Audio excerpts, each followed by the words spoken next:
Karibu tena kwenye taarifa hizi, na tukisonga mbele ni kwamba uhaba wa maji umeukumba mji wa Lodwar Kaunti ya Turkana kwa muda wa juma moja sasa, hali ambayo imewalazimu wenyeji mjini Lodwar kutembea umbali wa karibu kilomita 5 hivi kwa miguu kusaka mifereji ikisalia bila maji.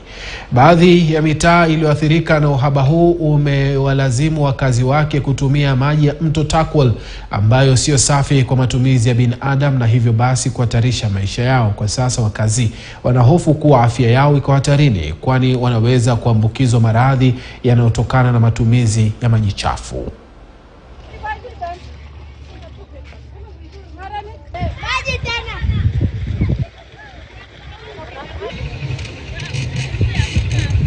Kila siku tunakuja Laga na mahali tunapita mahali bush iko, na hata hapo tunaweza nyongewa na wakora. Na pia tumeacha watoto wadogo nyumbani.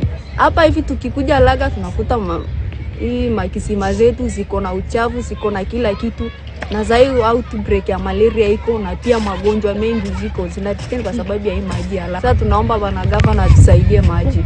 Watu inabidi kuja kutafuta maji sauti kwa mtoni huko.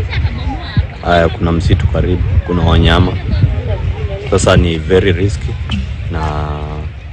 na pia changamoto iko pia upande ya maji, kwa sababu maji sio safi ya kukunywa. Unaweza kupata magonjwa kama bilharzia, kama cholera.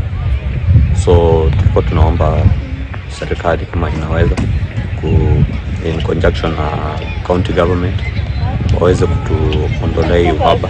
Kwa saizi maji ambayo kwamba tunakunywa ni maji ambayo nachimba tu hivi visima kidogo kidogo hizi. Basi hapo ndio mahali tunapata maji ya kuoga.